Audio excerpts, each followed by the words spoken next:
All of this is shaping up to be political poison for President Biden and Democrats. Civil or campus unrest tends to work against the party in power, especially in an election year. And this situation is especially complicated for President Biden. On the one hand, if he is seen as supporting protesters, it allows Republicans to say that Democrats are the party of chaos and that Biden is undercutting our closest Mideast ally, Israel. On the other hand, if Biden shows more support for Israel, he risks alienating the progressive left.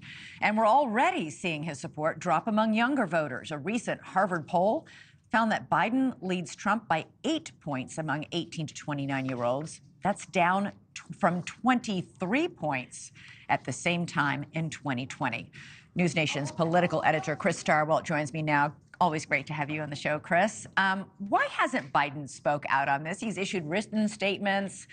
His spokespeople have stood in front of microphones. But in the last 2 weeks, we haven't seen him say anything.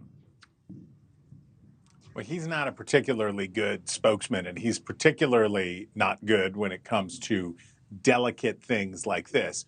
We know what would be politically useful for Joe Biden here to do, which is for 90s vibes, for retro vibes, a Sister Souljah moment, right? This is an opportunity for him to say to persuadable voters, the missing voters who are, by the way, one thing we should always remember, young people don't vote. I love you, young people, but you don't vote. About 20% of people in their 20s who are eligible to vote actually go vote. Much more important, and you alluded to this earlier, parents of college students, people who have young children, suburbanites, all of those folks, there's a real opportunity for him to denounce the anti-Semitism, to denounce the chaos and the disorder and the violence. So he has that opportunity, but he's not a great spokesperson. You know, it's not like he hasn't taken on racist and anti-Semitic protesters before. President Biden said that the march in Charlottesville, where white men carried tiki torches and chanted, "Jews will not replace us," was one of the reasons he ran for president.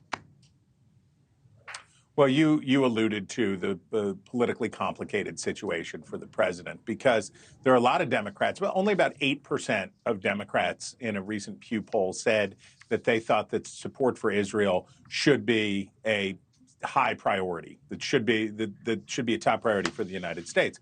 So he has a political problem here. Yeah. But he also has a political advantage here. And the advantage is that his position on Israel, he's trash-talked Israel a little bit. He said things that upset pro-Israel Americans, but his policy has mostly been consistent.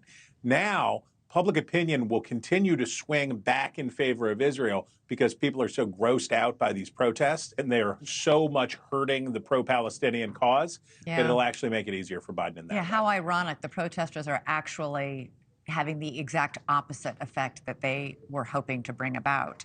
Thanks so much for watching. Go to joinnn.com to find NewsNation on your television provider. And don't forget to click the red subscribe button below to get more of NewsNation's fact-driven, unbiased coverage.